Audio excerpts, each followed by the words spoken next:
Selamat berjumpa kembali Ibu Bapak dan saudara-saudara yang terkasih dengan kami Majelis Gereja Kristen Jawa Lugandeng yang saat ini hadir di hadapan Anda akan berdiskusi satu hal yang menarik dalam kehidupan bergereja, yaitu mengenai Trinitas. Saat ini hadir di hadapan Ibu Bapak sekalian, Bapak Pendeta Yesua Ginarit. Selamat malam Pak Yesua. Selamat malam Pak Wan. Bapak Toto Sudarujian yang terhormat, ya. Pak Sujatmoko. Mereka adalah pendeta dan tua-tua dari GKJ Lugandeng akan menemani kita sekalian berdiskusi mengenai Trinitas. Ibu Bapak dan saudara-saudara yang terkasih, hal yang menarik yang saat ini dan itu dipercakapkan oleh banyak orang dan dalam waktu yang lama masing-masing mencari cara menemukan mengenal Allah dalam kehadirannya di tengah-tengah kehidupan manusia di dalam Yesus Kristus serta di dalam penyertaan dalam kehidupan manusia sampai saat ini dan selanjutnya dalam penyertaan Roh Kudus. Nah, malam hari ini kita akan berbicara tentang itu, tapi sebelumnya mari kita memuji Tuhan. Kita menyanyikan nyanyian rohani nomor 3. Hormat bagi Allah Bapa, hormat bagi anaknya, hormat bagi Roh Penghibur ketiganya yang esa, haleluya, haleluya ketiganya yang esa. Nyanyian rohani nomor 3, hormat bagi Allah Bapa.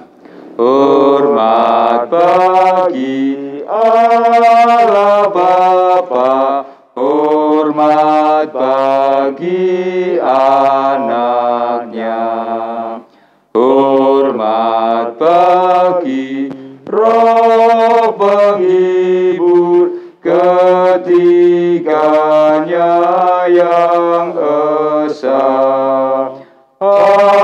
Haleluya, haleluya, ketiganya yang esa.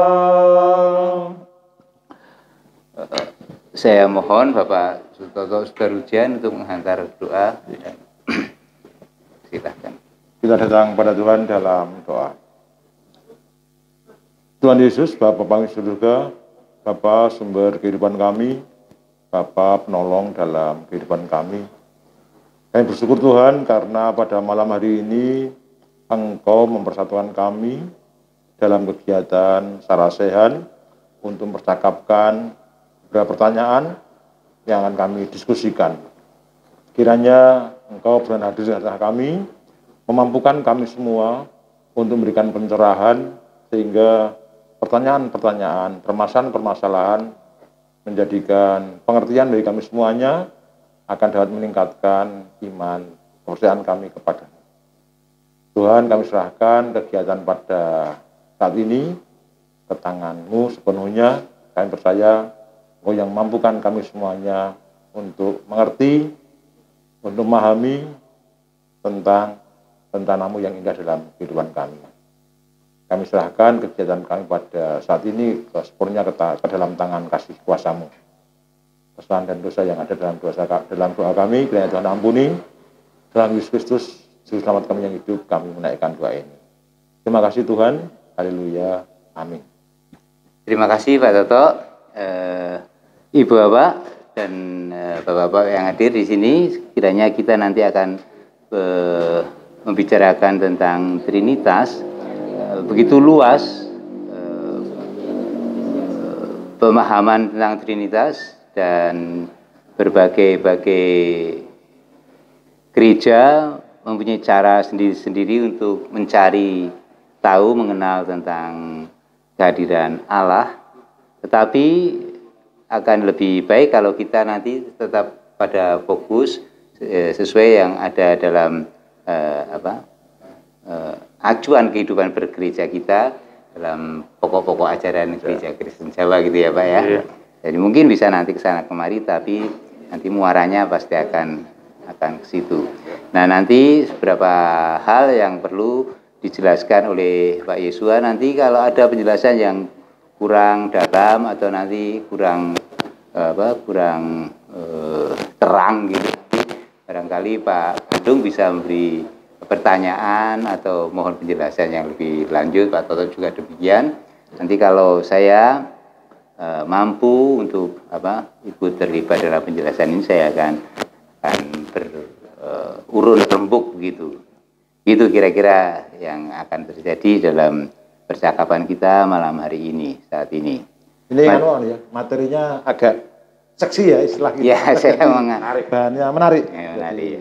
Menarik. Menarik. Seksi itu karena ya tidak pernah selesai, tapi juga dipercakapkan terus. Ya, bahkan kadang-kadang di luar kita pun mempercakapkan. Ya, itu. Ada apa itu? Ya itu ya dibilang seksi itu tadi ya. Orang-orang juga ikut mencari tahu atau mencoba untuk memahami, tapi entah salah atau betul nanti mereka sendiri yang tahu.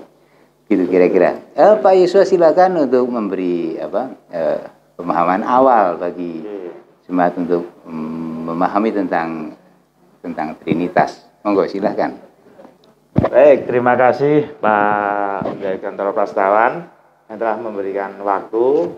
Lagi selamat bertemu kembali di channel YouTube GKJ Logandeng.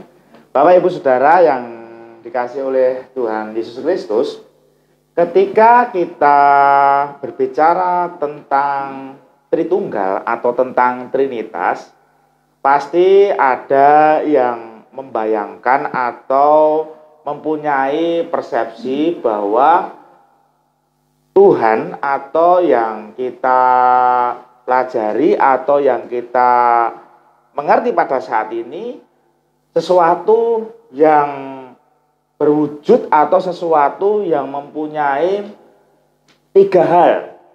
Tetapi yang perlu kita ketahui, Bapak Ibu Saudara yang dikasih oleh Tuhan Yesus Kristus, seperti yang sudah disampaikan di awal tadi, bahwa di dalam gereja Kristen Jawa, khususnya di pokok-pokok ajaran gereja, tentang Trinitas atau ketritunggalan, itu harus kita pahami secara lebih mendasar, supaya kita dapat mengerti, memahami tentang Tritunggal tersebut.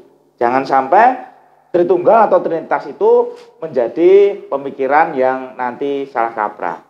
Nah, oleh sebab itu kita akan memfokuskan pada saat ini bahwa yang pertama kita harus tahu bahwa tentang Tritunggal atau Trinitas itu berhubungan dengan proses penyelamatan, di mana kita mengenal ada Bapa, Putra, dan Roh Kudus, ya. Bapa, Putra, dan Roh Kudus, sehingga disebut tiga Trinitas.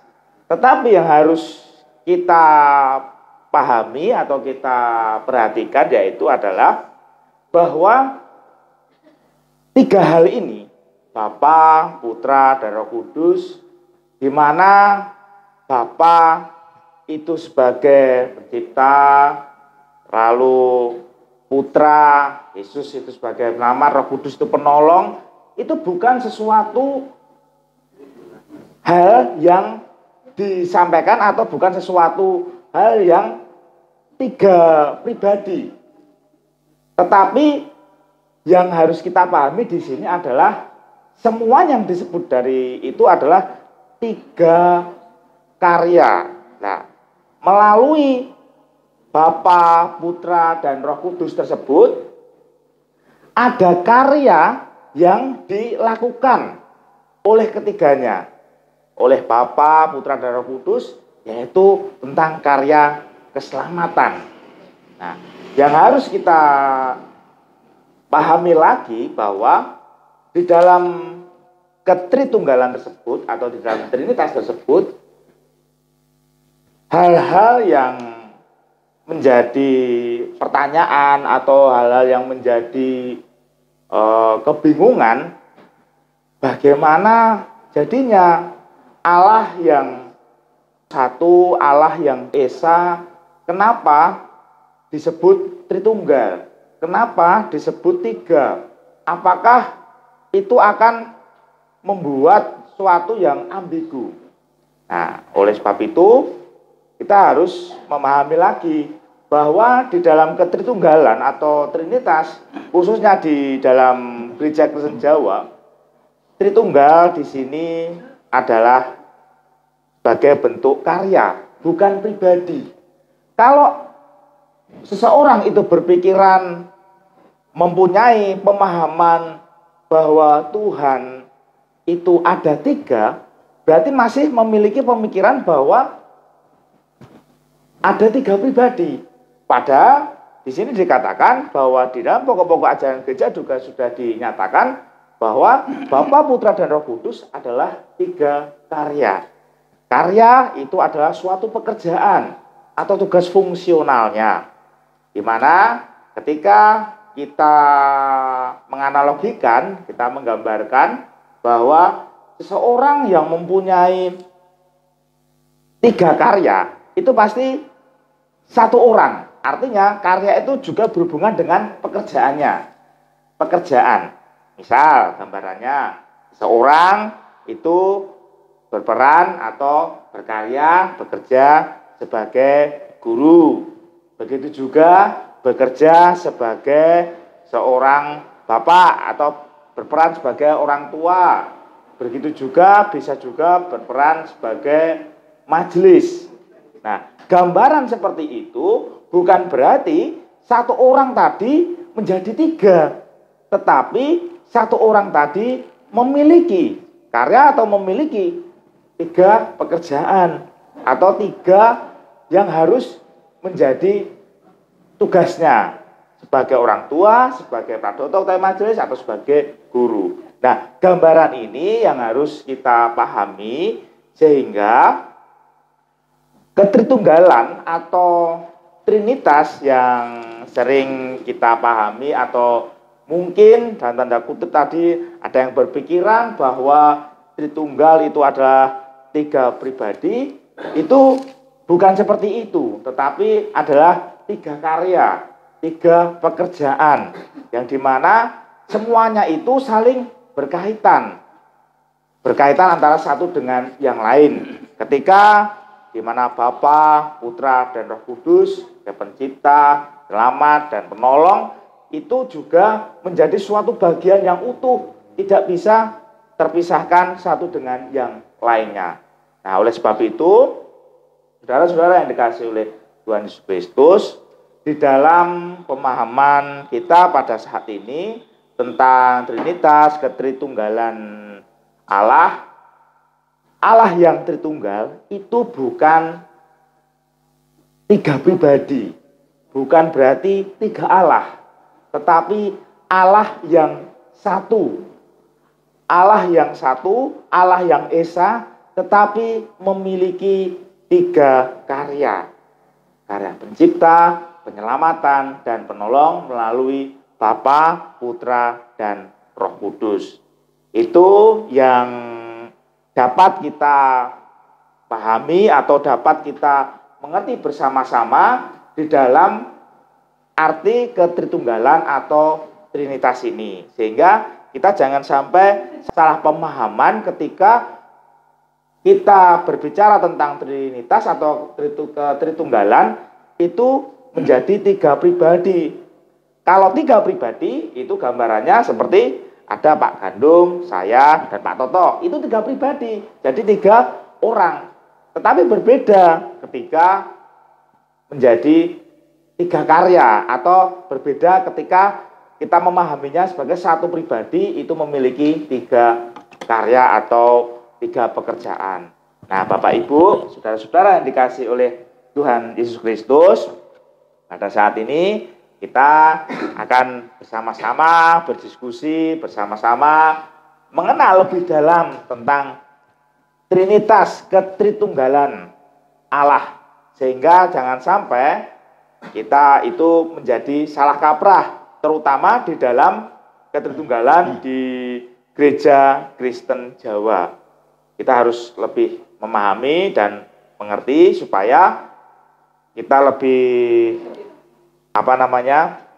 lebih mantap untuk belajar untuk memahami tentang Trinitas atau ketritunggalan tersebut. Nah, untuk itu mungkin di saat ini kita nanti akan berbincang-bincang, mungkin ada yang disampaikan dari Bapak-bapak di sini tentang pertanyaan-pertanyaan tentang Tritunggal atau tentang apapun yang nanti juga bisa menjadi diskusi kita pada malam hari ini. Mungkin itu yang bisa saya sampaikan di dalam pembukaan atau pengantar pada saat ini, sehingga nanti perbincangannya akan menjadi lebih hidup ketika nanti ada perbincangan diskusi selanjutnya. Begitu Pak Pendeta Wawan yang bisa saya sampaikan di awal, mungkin nanti juga bisa menjadi bahan untuk dasar untuk kita berbincang-bincang. Terima kasih Pak Yesua atas penjelasannya, dan kita akan melanjutkan apa yang telah dijelaskan tadi. Barangkali ada bapak-bapak yang perlu menambahkan apa yang telah diungkapkan oleh Pak Yesua atau memperdalam yang tadi diungkapkan oleh Pak Yesua. Mari silahkan Pak Toto. Ya, barangkali perlu penekanan kembali. Trinitas kan bukan berarti satu yang membiak menjadi tiga, dan juga bukan tiga yang kemudian menyatu, gitu ya Pak. Ya, betul. Begitu saja. Sedikit. Tumben Pak Toto berbicara sedikit. Ya. Pak Moko, ada hal yang perlu ditambahkan atau diperdalam? Ya, mungkin nambahi sedikit saja. Berarti ketika kita berbicara tentang Trinitas ataupun Tritunggal, artinya kita tidak berbicara tentang tiga Allah yang disembah oleh iman Kristen seperti tadi ya Pak ya. Artinya kita berbicara tentang kebagaimanaan Allah itu, termasuk dalam hal karya tadi, karya penyelamatannya untuk keselamatan manusia yang sudah jatuh dalam dosa. Artinya apa? Artinya iman Kristen pun selaras dengan ajaran Yesus ketika Yesus ditanya oleh di Markus 12 ayat 29 itu, ditanya oleh orang-orang ahli Taurat dan orang-orang Saduki. Yesus menjawab, hukum mana yang paling utama? Dia menjawab di ayat 29 itu, hukum yang terutama ialah, dengarkanlah hai orang Israel, Tuhan Allah kita, Tuhan itu Esa. Artinya Yesus pun mengajarkan bahwa Allah itu Esa. Jadi pemahaman Trinitas itu memang masing-masing denominasi gereja kadang berbeda-beda ya Pak Wan. Ya, saya kira bukan berbeda-beda, tapi memang punya penekanan yang masing-masing itu tidak. Jadi itu istilah kebagaimanaan itu saya tertarik ya. Kebagaimanaan Allah. Kebagaimanaan Allah yang di situ ada Bapa, Putra dan Roh Kudus. Yang menjadi dasar itu mungkin dari Injil Yohanes itu Pak ya, karena Injil Yohanes lebih melihat perspektif Allah dari atas, yang pada mulanya adalah firman. Bentar kita buka di Yohanes. Ya, memang. Yohanes 1 itu, Yohanes 1 sebagai pembuka itu, pada mulanya adalah firman, firman itu bersama-sama dengan Allah, dan firman itu adalah Allah. Ia pada mulanya bersama-sama dengan Allah, segala sesuatu dijadikan oleh Dia, dan tanpa Dia tidak ada sesuatu pun yang telah jadi dari segala yang telah dijadikan. Dalam Dia ada hidup, dan itu adalah terang manusia. Terang itu bercahaya di dalam kegelapan, dan kegelapan itu tidak menguasainya. Datanglah seorang yang diutus Allah, namanya Yohanes. Ia datang sebagai saksi untuk memberi kesaksian tentang terang itu, supaya oleh dia semua orang menjadi percaya. Ia bukan terang itu, tetapi ia harus memberi kesaksian tentang terang itu.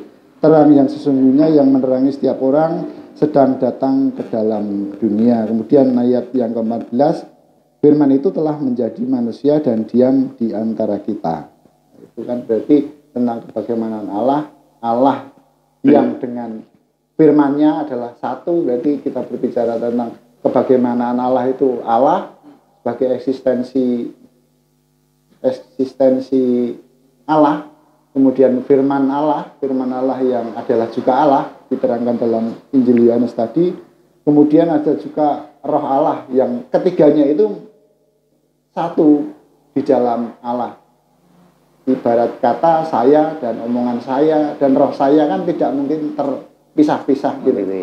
Jadi tentang kebagaimanaan itu Allah, firman Allah dan roh Allah itu adalah satu dalam eksistensi Allah. Meskipun tadi dalam awal penjelasan kita tentang Trinitas, kebagaimanaan itu kemudian diwujudkan dalam karya nyata dalam rangka penyelamatan manusia yang sudah jatuh ke dalam dosa.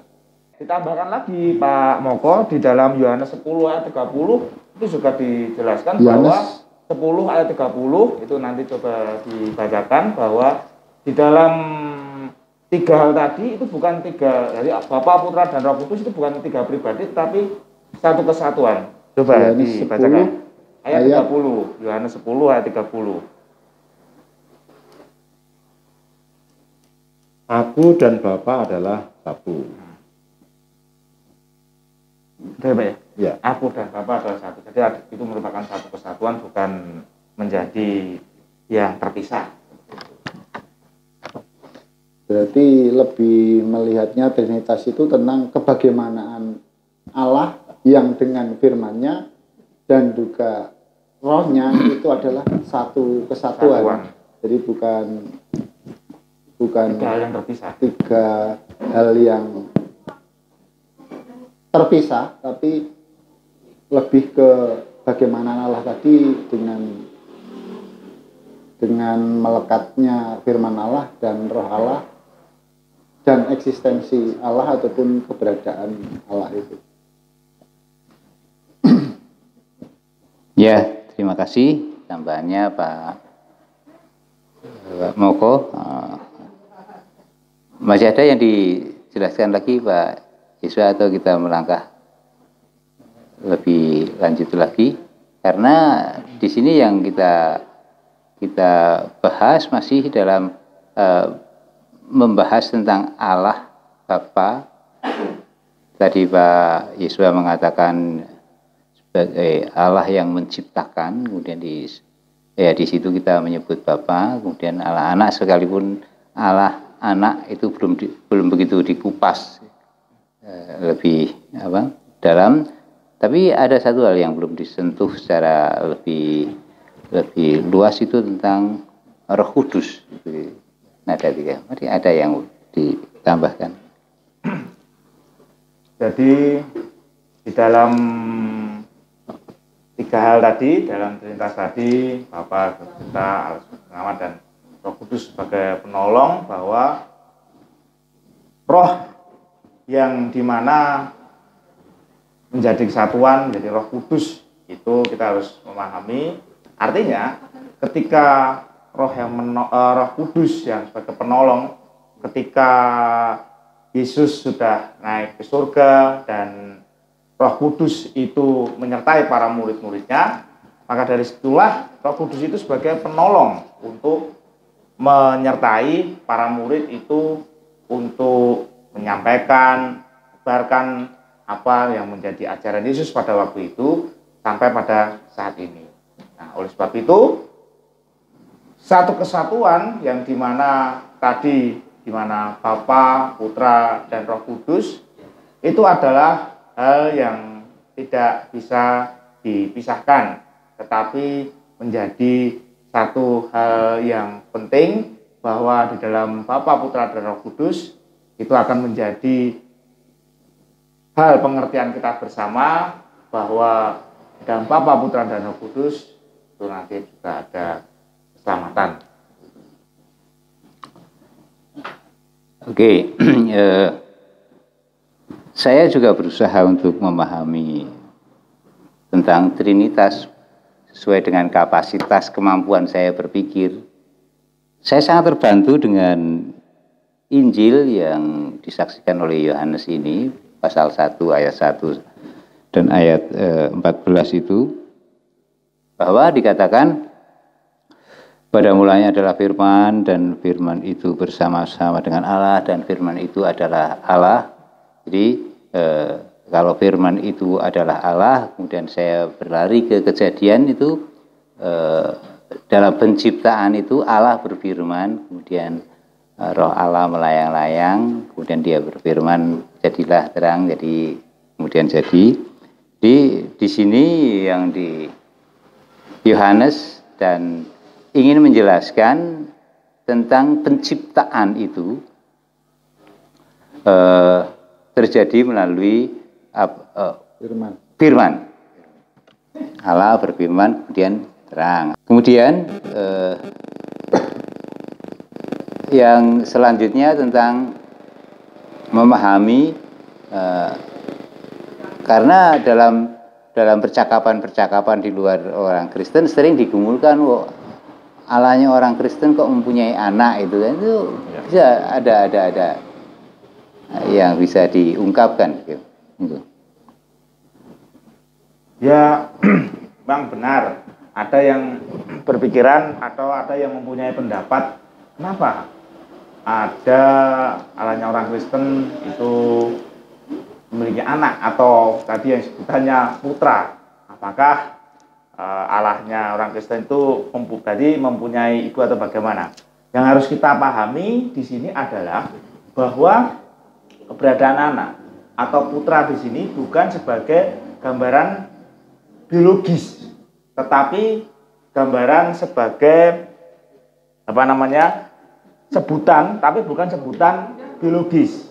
Seperti kalau kita menggambarkan atau menganalogikan seperti ini.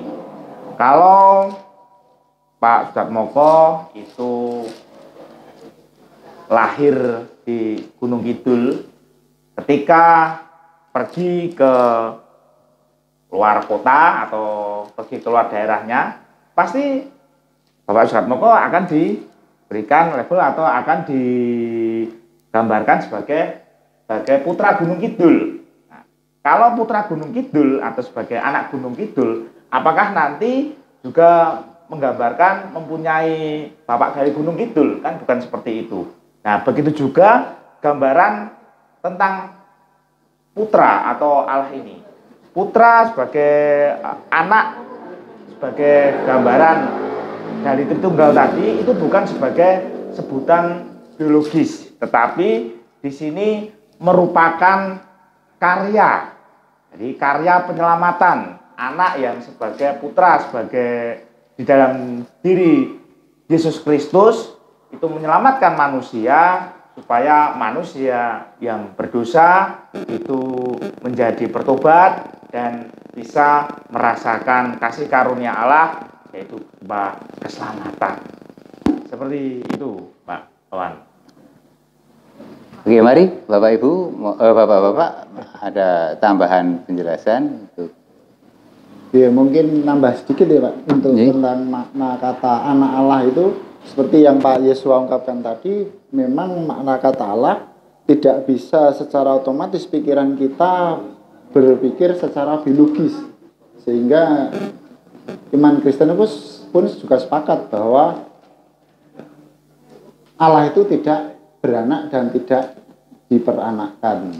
Mungkin kita bisa melihat dari Yohanes 8 ayat 42 yang demikian. Kata Yesus kepada mereka, "Jikalau Allah adalah Bapamu, kamu akan mengasihi aku, sebab aku keluar dan datang dari Allah. Dan aku datang bukan atas kehendakku sendiri, melainkan Dialah yang mengutus aku." Nah, mungkin perspektif mana kata anak Allah itu, dia Yesus yang sebagai firman Allah itu kan datang dan keluar dari Allah. Nah, kemudian dalam bahasa kiasan teologis, karena dia datang dan keluar Allah, maka dia dimaknai ataupun dikiaskan dengan bahasa anak Allah. Sehingga bahasa anak Allah dan sebagainya itu bahasa kiasan teologis, karena kita juga harus berpikir secara luas, secara jernih ketika kita menyebut anak tangga, tidak mungkin tangga itu punya istri, punya bapak dan sebagainya. Kita meribut anak jalanan, tidak mungkin kita otomatis ibune jalan sopo, bapaknya jalan gitu. Karena itu makna kiasan teologis Yesus yang sebagai firman Allah, dia datang dan keluar dari Allah. Bisa saja mungkin nambah gitu. Gimana Pak Toto? Tentang kesatuan Allah, Bapa, Anak, dan Roh Kudus ini kita coba melihat di Yohanes 14 ayat 25 sampai 26.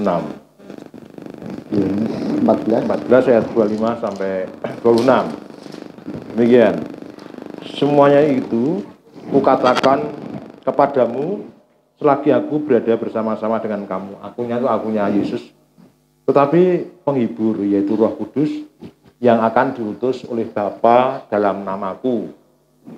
Jadi sudah ada 3 karya ya, 3 karya ketika pribadi Yesus kemudian mengisahkan tentang Bapa yang akan mengutus Roh Kudus.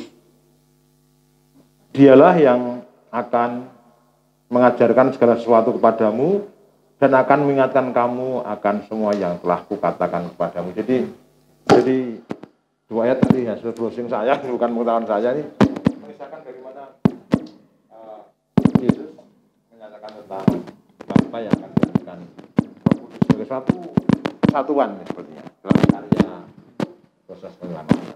Kan Pak. Oke, terima kasih. Nanti mungkin perlu diperdalam lagi. Tapi kita sekarang maju selangkah lagi. Bagaimana peran Roh Kudus dalam Trinitas ini? Peran Roh Kudus itu apa? Terus bagaimana fungsinya atau kehadirannya itu mempengaruhi kehidupan kita bagaimana? Monggo Pak Yesua. Ya. Pak Wawan.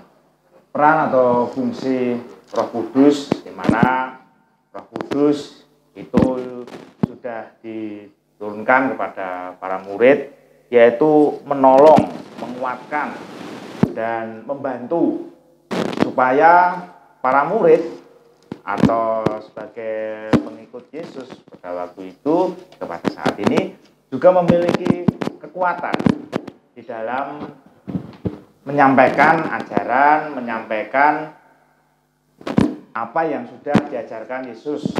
Ketika kita melihat di dalam peristiwa Pentakosta atau sebelum Pentakosta, para murid waktu itu ketika sudah ditinggalkan oleh Yesus, para murid itu menjadi sangat ketakutan.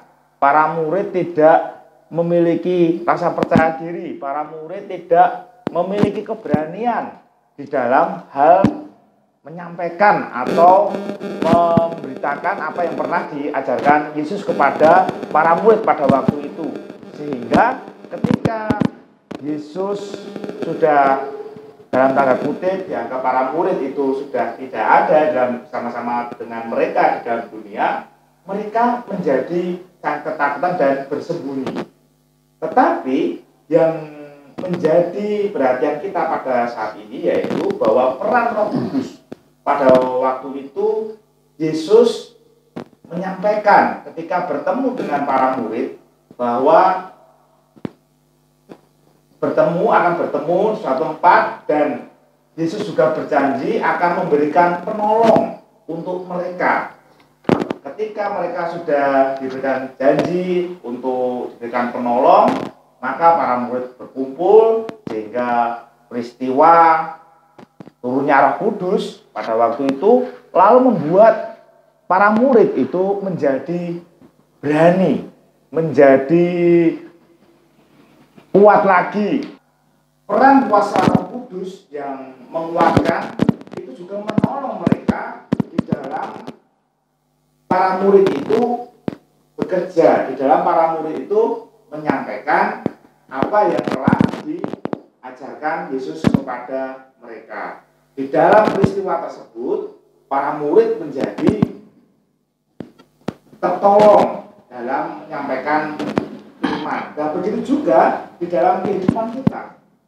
Ketika kita juga memaknai Roh Kudus, memaknai peran Allah di dalam Roh Kudus dalam karya penyelamatannya, ketika kita mau mengakui bahwa Roh Kudus itu juga menolong kita, maka kita juga menjadi berani, menjadi ditolong seperti para murid pada waktu itu yang ditolong melalui kuasa Roh Kudus untuk menyampaikan, untuk memberitakan apa yang telah diajarkan Yesus kepada para murid. Begitu juga melalui kehidupan iman Kristen kita, ketika kita juga menyadari bahwa Roh Kudus itu juga adalah penolong, maka yang menolong kehidupan kita itu adalah Allah sendiri melalui karya Roh Kudusnya. Sehingga peran Roh Kudus di dalam kehidupan kita itu menjadi penting karena kita juga ditolong untuk menjadi berani, menjadi pribadi yang lebih baik. Oleh sebab itu, peran Roh Kudus ini menjadi penolong, dan penolong itu yang harus kita sadari, yang harus kita mengerti bahwa yang menolong melalui Roh Kudus itu juga adalah Allah sendiri melalui karya Roh Kudusnya. Begitu, Pak Awan.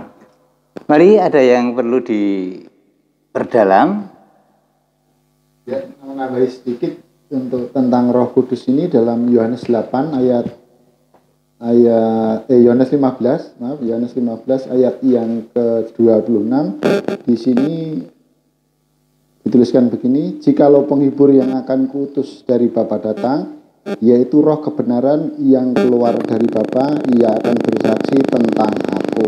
Di sini juga menunjukkan bahwa Roh Kudus itu memang rohnya Allah, yang disebutkan bahwa Roh Kudus adalah roh yang keluar dari Bapa. Berarti menunjukkan bahwa Allah, Roh Allah dan firman Allah yang nusul menjadi manusia Yesus Kristus itu adalah satu kesatuan yang dalam pemahaman iman Kristen disebut Trinitas tadi. Berarti ketrinitasan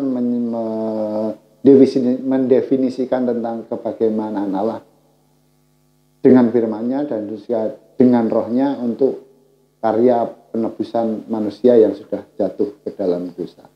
Biasa mungkin menambah sedikit. Ya. Pak. Memang kita tidak maju depan bahwa ternyata sesuatu yang sangat unik mungkin ya. Keunikan Kristen itu Allah itu tunggal. Jadi bukan tiga yang menyatu atau satu yang menjadi tiga, tetapi dalam kesatuan karya dengan tahapan-tahapan dan proses-proses yang memampukan kita ketika tiga karya Allah Bapa, karya Putra, dan karya Allah Kudus tetap berkarya dalam kehidupan kita dari dulu sampai sekarang pun. Bagaimana kita menyatakan keesaan Allah dari tiga karya itu tetap menjadi satu kesatuan yang memampukan kita juga akhirnya dalam kehidupan. Jadi kalau difahami fungsi Roh Kudus itu adalah ditekankan dalam peristiwa Pentakosta. Kemudian sebelumnya itu apakah Roh Kudus tidak berperan atau belum bertugas atau bagaimana? Berperan Pak di situ karena dia roh Allah yang memberi nafas kehidupan, dalam artian dalam kejadian itu kemudian roh Allah mengembuskan nafas kehidupan. Artinya roh Allah kan kita pahami juga berarti bahwa Allah kan juga ada rohnya, karena tidak Allah, eksistensi Allah tidak punya roh, berarti Allah mati kan seperti bukan itu. Gitu. Kalau justru di Yohanes malah dikatakan Allah adalah roh, gitu kan? Seperti itu. Artinya memang Roh Kudus itu kan dalam setelah Yesus mati dan naik ke surga, maka dia mengutus Roh Kudus sebagai penghibur untuk menyertai kepada setiap orang yang percaya. Tapi dalam iman Kristen kan sebelum itu datang kan Roh Allah juga Roh Kudus adalah juga Roh Allah itu sendiri yang menyatu dengan Allah. Jadi ketika berkarya, Roh Kudus kan memberi roh nafas kehidupan untuk ciptaan, segala ciptaannya. Iya.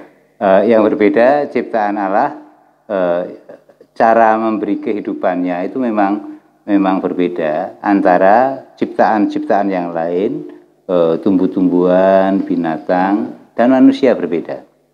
Kalau tumbuh-tumbuhan dan binatang mungkin dengan firman-Nya cukup. Jadilah terang, jadilah tumbuhan, jadilah ikan, misalnya seperti itu. Dan ikan itu langsung kosel gitu ya. Tapi ketika manusia diciptakan oleh Allah, dia ada suatu tindakan yang berbeda, yaitu dihembusi nafas ya.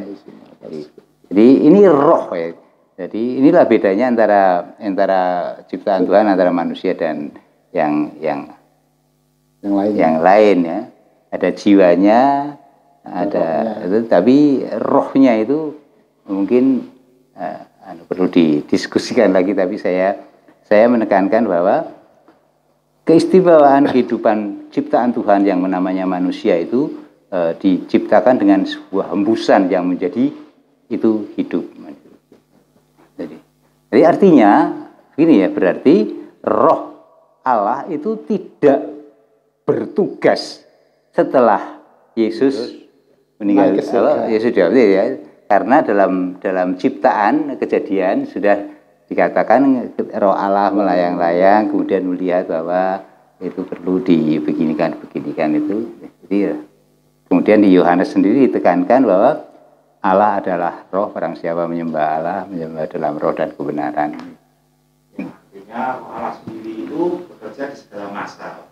Segala masa, di masa waktu untuk penciptaan, waktu di Yesus, dan sampai sekarang. Seperti itu, karena roh Allah itu adalah roh Allah sendiri, dan roh itu bekerja di segala masa, tidak terbatas ruang dan waktu. Berarti ketika kita memahami Trinitas itu memang kemampuan pemikiran otak kita tidak akan bisa melampaui ke kemahakuasaan Allah. Ibu bapak dan saudara-saudara yang saya kasihi, ini beberapa waktu yang telah kita lalui bersama berdiskusi tentang Trinitas adalah sebuah diskusi yang tidak akan berhenti sampai kapanpun ya. Karena yang tadi saya di depan menyebut bahwa ini materi yang seksi, yang menarik, yang unik ya. Jadi memang analogi apapun yang disampaikan itu tidak akan mampu menjelaskan secara sempurna tentang Trinitas ini.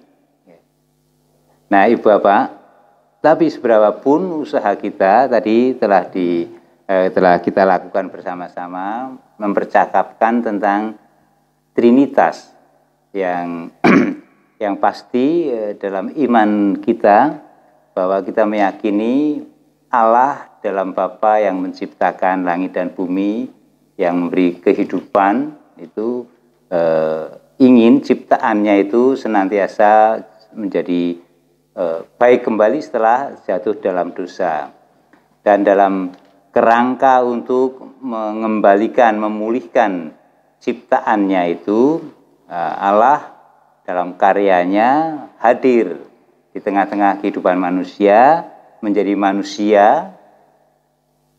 Kemudian dia berfirman dalam bahasa manusiawi, supaya manusia benar-benar lebih mengerti, memahami, kemudian mampu memperbaiki diri kehidupannya. Dan dalam perjalanan kehidupan manusia tersebut, dalam menghadapi segala persoalan-persoalan hidupnya, Allah menjanjikan bahwa Beliau tidak akan meninggalkan ciptaannya setelah diperbaiki, setelah diampuni, itu dalam perjalanan hidupnya melalui penolong, yaitu kehadiran Roh Kudus dalam kehidupan manusia.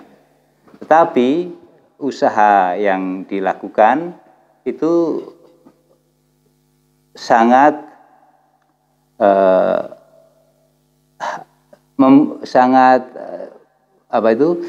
sulit untuk menghasilkan sebuah pemahaman yang sempurna.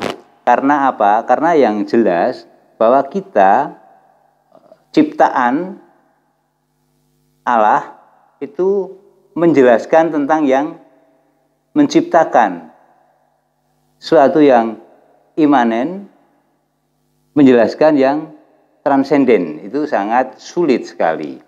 Tetapi itu menarik untuk perkembangan atau pertumbuhan iman kita, sehingga jangan bosan-bosan kita senantiasa belajar lebih mengenal Allah, lebih mengenal tentang Trinitas dalam perjalanan kehidupan iman kita. Nah, Ibu Bapak dan saudara-saudara yang terkasih, kita akan melangkah satu pokok persoalan yang lain yang masih berkaitan dengan kehadiran Allah, dengan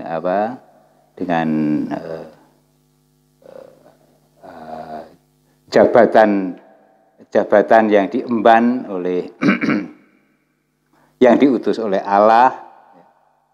Dalam sebutan menurut apa yang saya baca di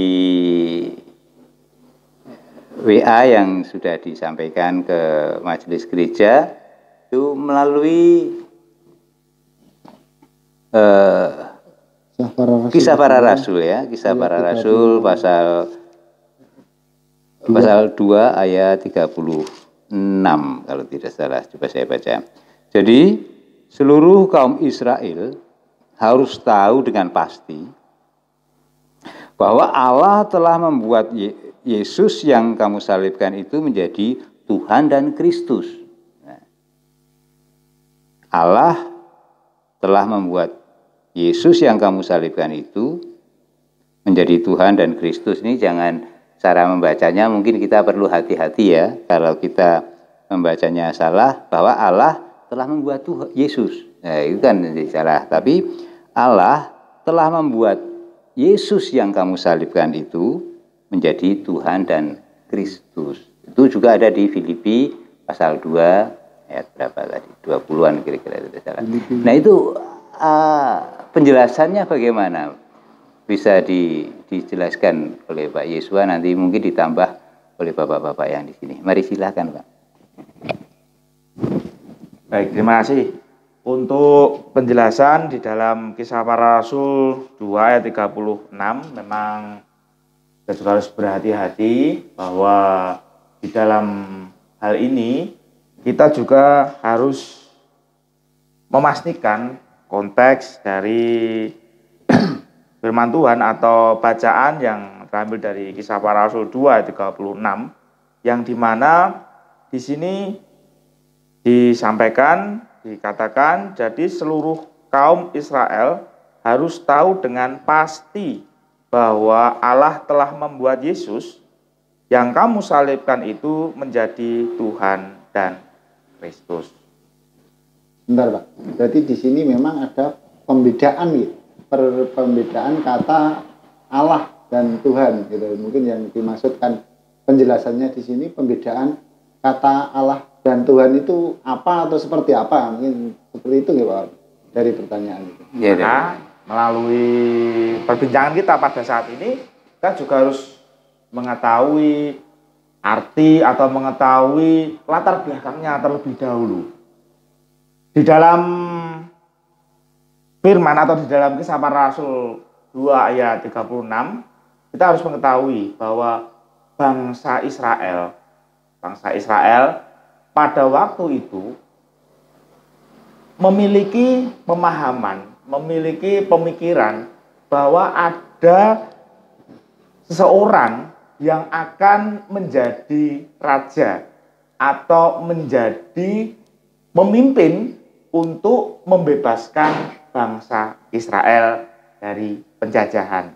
Nah, ketika kita melihat di sini Tuhan yang di dalam bahasa itu kurios, itu sebagai gambaran tuan atau sebagai raja yang diurapi.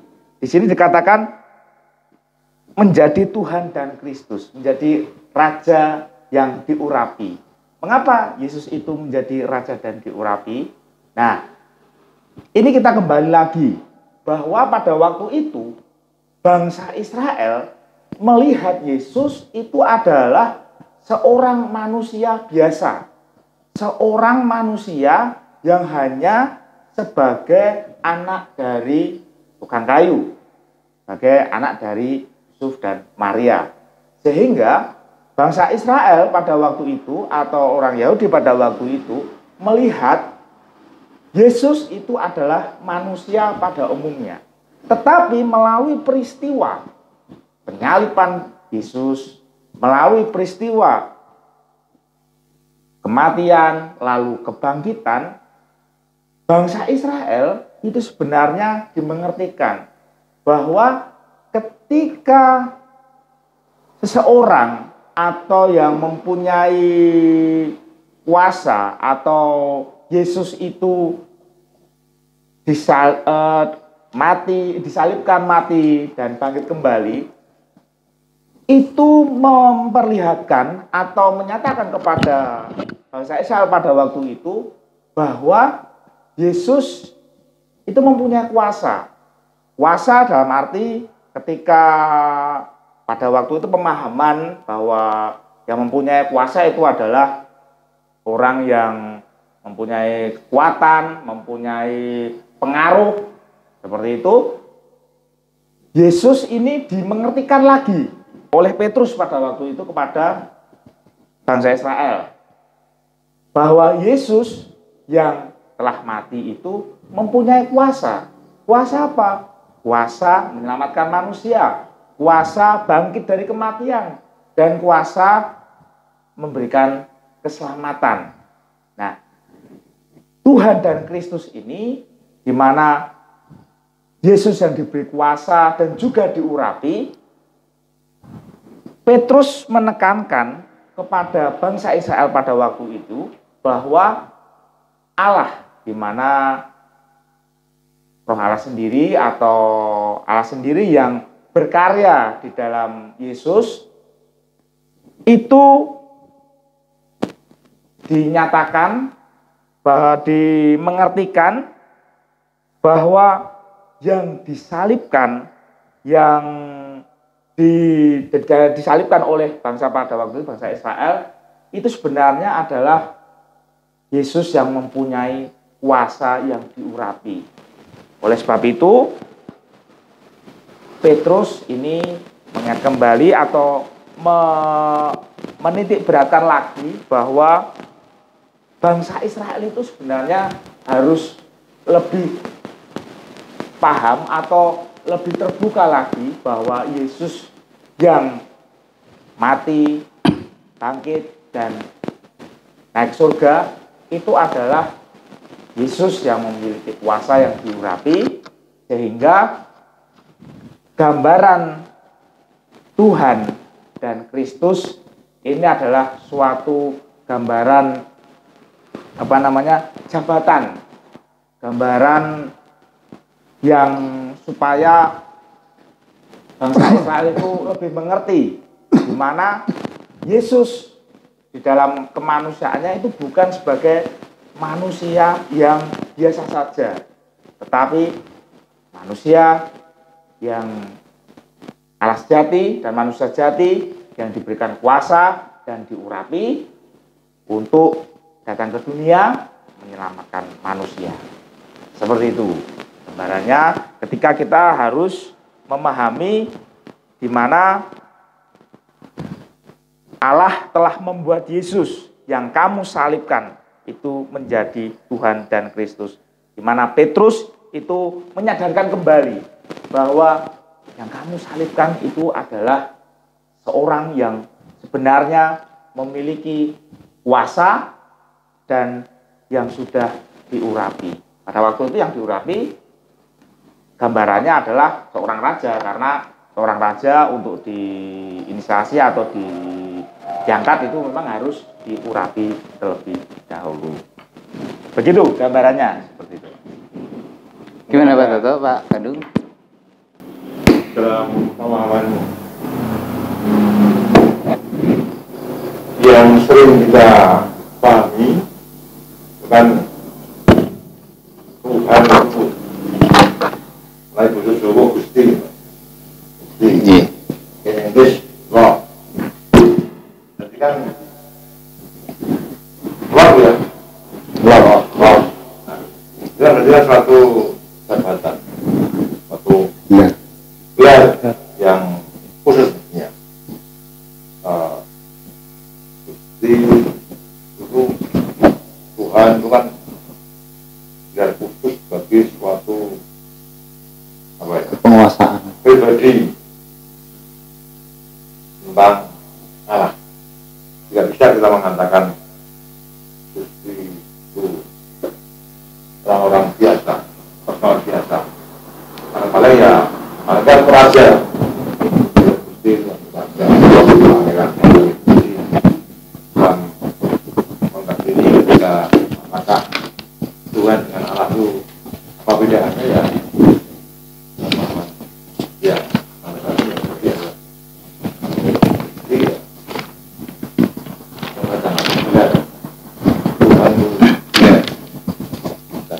Allahnya ya, itu yang mendapatkan gelar Tuhan. Pemahaman kami kok baru sampai semacam ini, tapi akan kita Itu lumayan sampai segitu ya. ini soalnya sulit Materi yang orangnya ramping-ramping. Ya mungkin tambah sedikit. Mari Mas.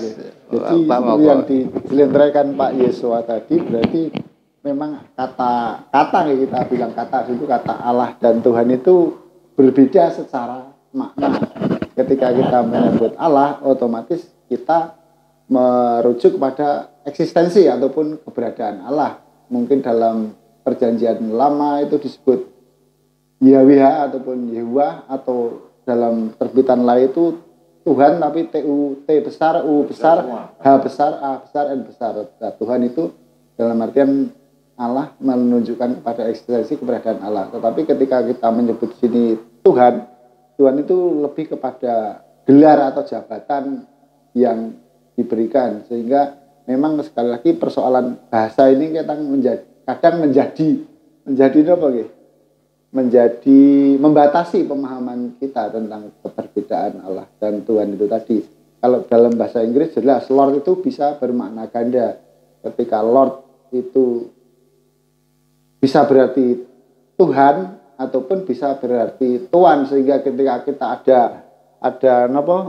stiker Lord Didi Kempot itu tidak otomatis pikiran kita Tuhan Didi Kempot, tidak seperti itu, tapi paling banter dia bermakna Tuan ataupun pangeran atau apa dan sebagainya. Tetapi ketika itu menjadi bahasa Indonesia, itu kadang Tuhan itu sudah otomatis dimaknai sebagai eksistensi ataupun keberadaan Allah, sehingga kita di sini menjadi agak kesulitan membedakan makna Tuhan dan Allah, padahal maknanya secara spesifik berbeda. Tapi ketika masuk menjadi dalam bahasa Indonesia, Tuhan itu dimaknai tunggal artinya Tuhan itu ya Allah, Allah itu ya Tuhan. Padahal kalau dalam bahasa Jawa lebih pilah kan, Gusti bisa kepada Gusti Allah ataupun Gusti Pangeran apa Gusti Patih apa Gusti apa itu kan lebih. Jadi ketika kita Paskah itu Jumat Agung kita mengeti sedanipun Gusti Yesus, kita tidak ada masalah dalam bahasa Jawa, karena yang Gusti itu kan gelar jabatan, tidak mungkin mati. Tapi ketika kita dalam bahasanya Tuhan Yesus, Tuhan kok mati, ya, itu kan berbeda makna. Tuhan kok mati, padahal Tuhan yang dimaksud ini adalah Tuhan dalam hal jabatan dan gelar, bukan Tuhan yang merujuk kepada pengertian Allah itu tadi. Nah, itu tadi menambah sedikit. Ya. Ya. Demikian Bapak Ibu. Sedikit membingungkan bagi semua, bagi yang berbicara juga bingung, yang mendengar juga bingung. Tapi kira-kira seperti itu. Yang sering membuat orang salah memahami bahwa itu mungkin nanti bisa dijelaskan lebih rinci. dalam pemikiran, dalam konsep seseorang sering mempersonifikasikan Kristus. Jadi atau Tuhan.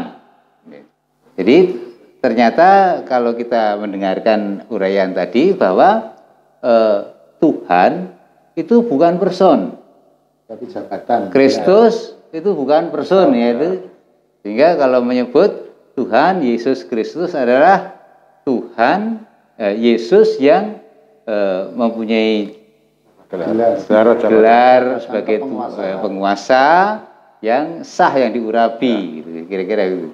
Jadi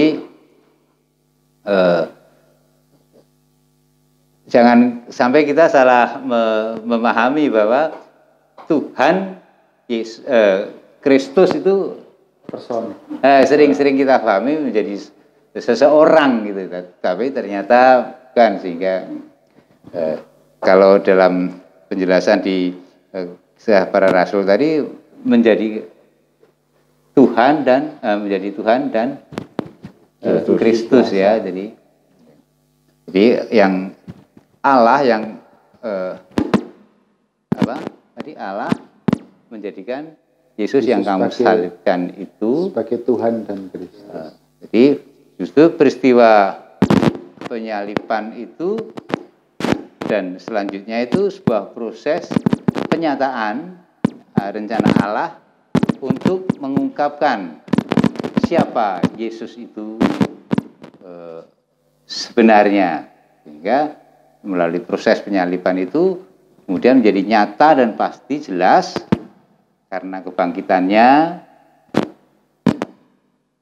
menjadi benar-benar menjadi Tuhan dan Kristus, menjadi Mesias betul. Mari, Bapak-bapak, masih ada yang perlu ditambahkan? Konkretnya bisa diambil dari Matius 28 ayat 18 itu, ketika Tuhan ataupun jabatan gelar yang disandangkan kepada Yesus itu begini. Matius 28 ayat 18. Yesus mendekati mereka dan berkata, "Kepadaku telah diberikan segala kuasa di surga dan di bumi. Karena itu pergilah, jadikanlah semua bangsa muridku dan baptiskanlah mereka dalam nama Bapa, Anak, dan Roh Kudus." Nah, ini menunjukkan bahwa Tuhan itu memang jabatan atau gelar yang seharusnya disandang Allah, tapi karena firman Allah yang sudah muncul menjadi manusia dalam rangka karya penyelamatan untuk menebus dosa-dosa manusia, gelar ketuhannya ini diserahkan kepada Yesus yang telah taat sampai mati, telah menunjukkan kesetiaannya, itu diberikan segala kuasa di surga dan di bumi. Jadi ketika kita melihat Yesus itu memang ada dua perspektif sudut pandang, ketuhanan Yesus Kristus dan keilahian Yesus Kristus. Ketika kita berbicara tentang keilahian ataupun kealahan Yesus Kristus, dia adalah firman Allah yang adalah Allah, yang kemudian muncul menjadi manusia Yesus Kristus. Kemudian ketuhanannya Yesus Kristus itu segala kuasa di surga dan di bumi dilimpahkan kepadanya, sehingga dia disebut Tuhan. Nambah sedikit itu tadi, Pak. Gimana, Pak Toto? Masih? Memang barangkali kita perlu penegasan kembali di azab yang di perjanjian lama itu kan bukan Tuhan dari Yahweh. Iya. Guru besar kita semuanya, dengan di perjanjian baru kemudian Tuhannya kapitalnya T, hanya huruf kecil. Kemudian ini mungkin perlu penegasan Pak Wawan dan Pak Yuswa, bagaimana kita memaknai itu secara utuh. Apakah ada perbedaan khusus atau juga perlu kita bahas sama-sama. Monggo Pak Yuswa ditegaskan itu dari Pak Toto untuk menegaskan. Untuk kata Tuhan dari tadi yang sudah disampaikan bahwa bangsa Israel sendiri itu memang pada waktu itu menyebutkan nama Yahweh, nama Tuhan itu Tidak boleh. tidak boleh, tidak boleh disebutkan. Maka penyebutan kata Yahweh itu menjadi Adonai. Adonai. Iya, Pak. Jadi memang bangsa Israel tidak lebih sebelumnya itu di Yahweh, tapi penulisannya Y besar, H besar, Ya, W karena besar. Ibrani.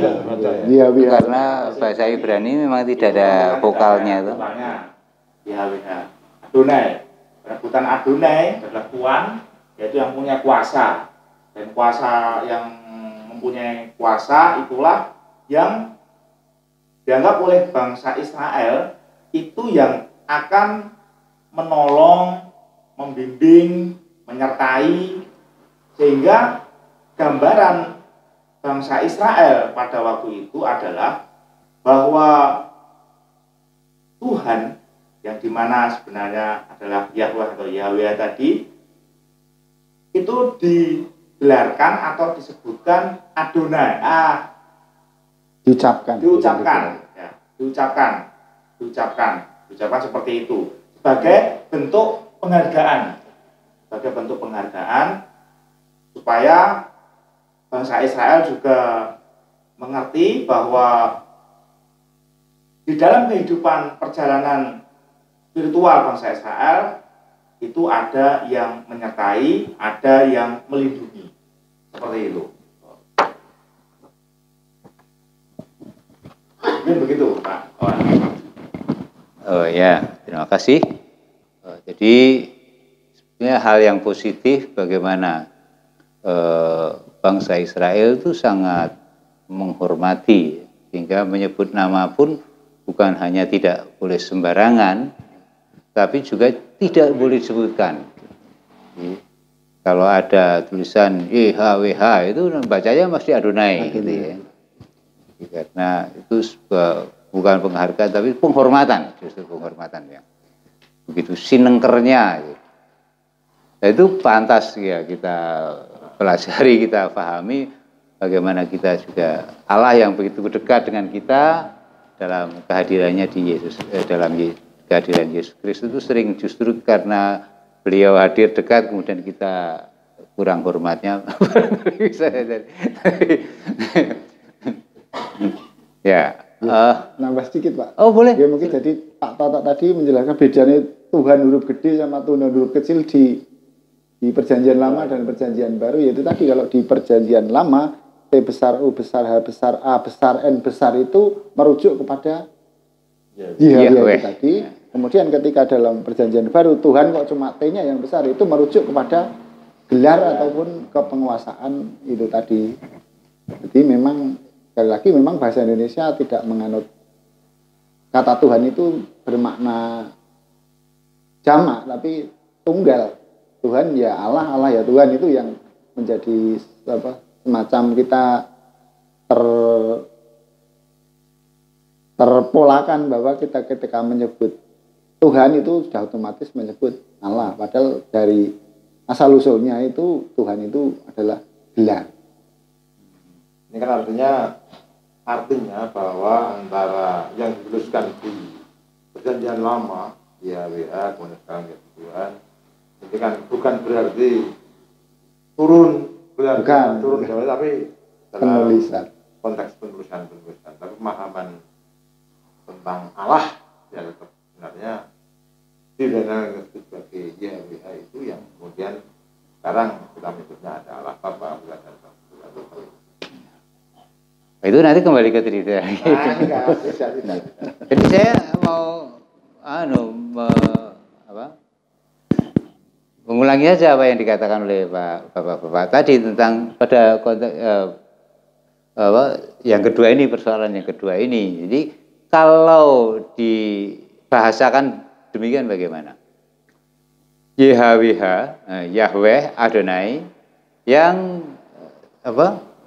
tadi di para rasul dua tadi gimana? Menjadi Tuhan dan hendaknya semua orang Israel harus tahu bahwa Yesus yang telah kamu salibkan itu menjadi Tuhan dan Kristus. hendaknya, coba Pak Toto, ininya bagaimana itu Pak? Jadi seluruh kaum Israel harus tahu dengan pasti bahwa Allah Nah itu ya, telah membuat Yesus yang bahwa kami salibkan Allah itu ya, menjadi saya Tuhan mau dan membahasakan demikian.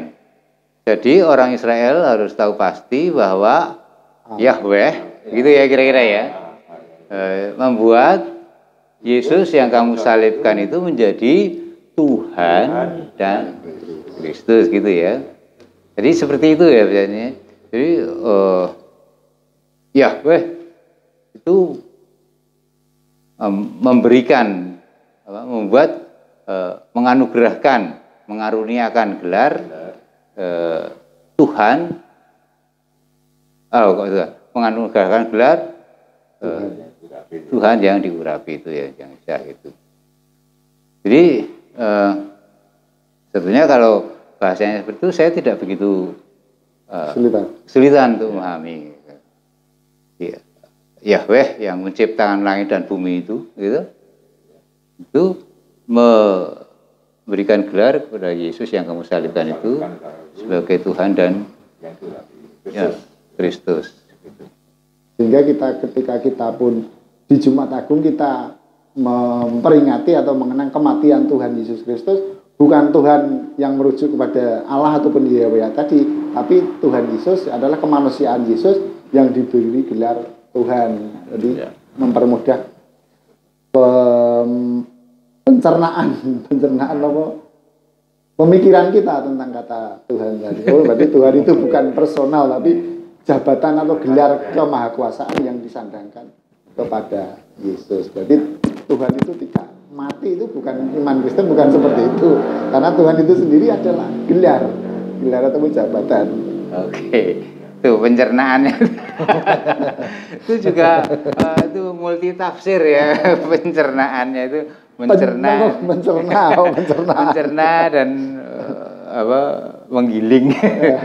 Jadi masih ada yang ditandaskan lagi. Kalau tidak ya ini bapak-bapak, ibu-ibu dan saudara-saudara yang saya kasihi, hasil percakapan ini percakapan kaum awam sebetulnya ya. Jadi dalam segala keterbatasan kami berusaha untuk mencari tahu. Ya. Untuk baik membaca literatur melalui HP juga.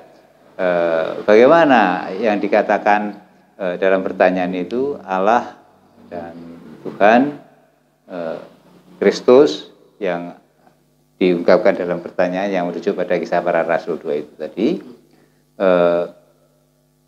ternyata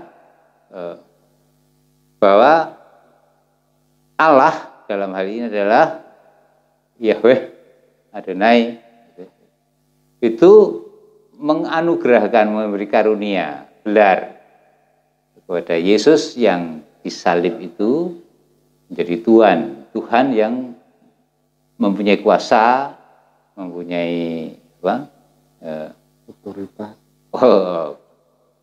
Yang mempunyai kuasa otoritas tadi dan diurapi, artinya legal yang diurapi.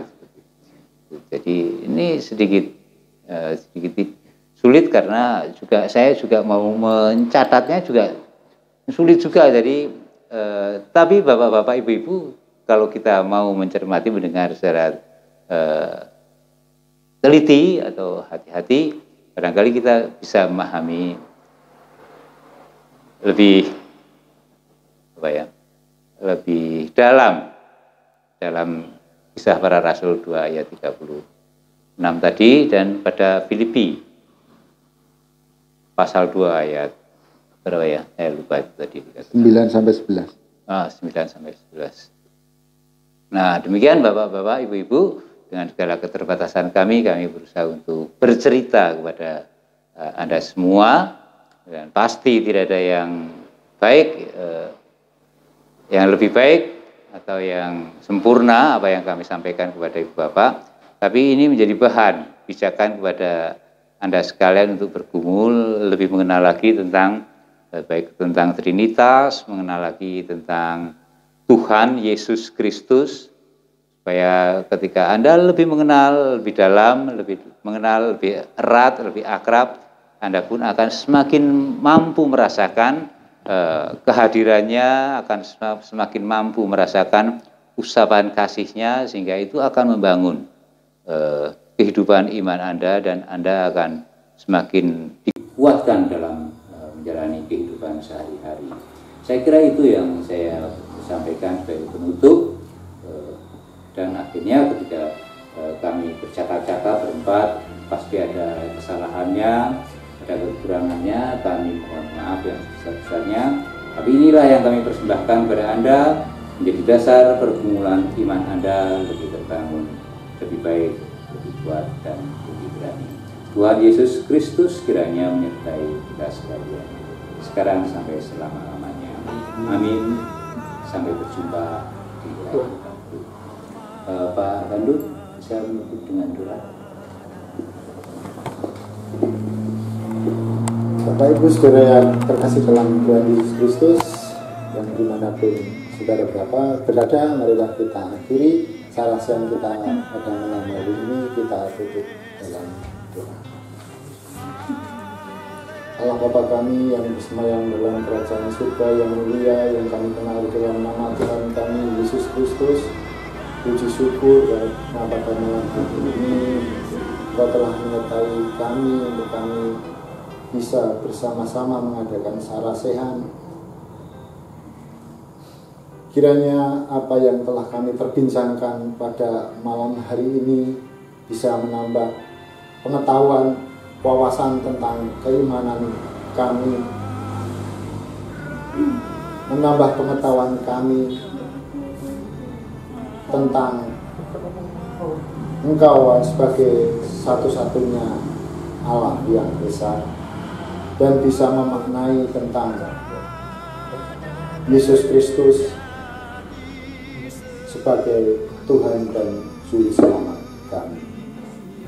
Allah Bapa kami yang ada di surga, di dalam kami berbincang-bincang pada malam hari ini, tentu banyak kesalahan, tentu banyak penafsiran-penafsiran yang mungkin tidak berkenan di hadapan-Mu. Kiranya Engkau mau mengampuni semuanya ini.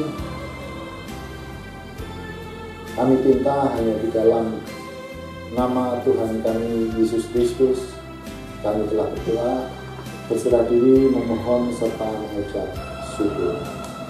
Amin.